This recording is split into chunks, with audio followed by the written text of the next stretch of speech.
Today, I want to talk about the heart of a true champion. I've been reading over the last few weeks the story of David in the book of First Samuel, and there's so much packed in to the story that I'm sure all of us, whether that you find Christianity as your chosen faith or whatever, we've all heard the story of David and Goliath, right? And look, this is a factual story. It's not a made up little kid's tale. It's a fact that goes all the way back in history.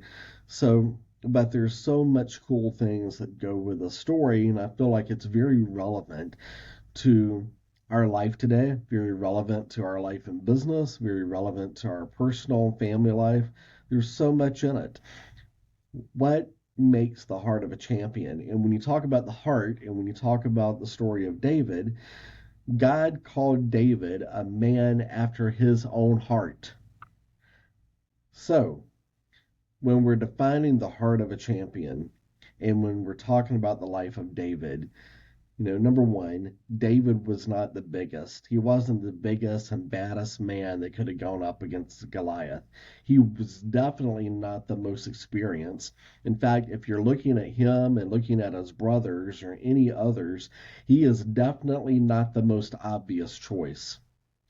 But God has never restricted himself to the most obvious choice.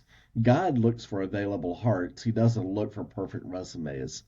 Again, maybe you needed to hear that, so I'm going to say it again. God does not look for perfect hearts, or let me rephrase that. God looks for available hearts, not perfect resumes. And doesn't look for perfect hearts either, because David was definitely not an image of perfection. He had a lot of faults.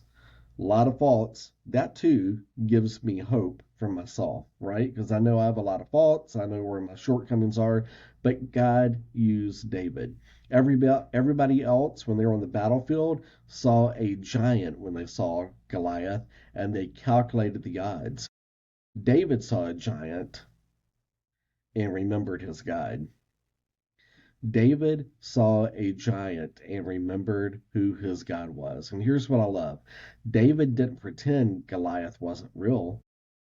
He had courage, not delusion. Courage is not the absence of fear, it's obedience in the presence of fear. Courage is not the absence of fear, it's obedience in the presence of fear. So, the other thing too I want to mention while we're talking about the heart of a champion, we're talking about David. Some of us have been equating humility with shrinking back. It's good to be humble, it's good to be meek, but we've confused meekness with pass, passivity. Let me try that word again, passivity. But meekness is not weakness, meekness is strength under control.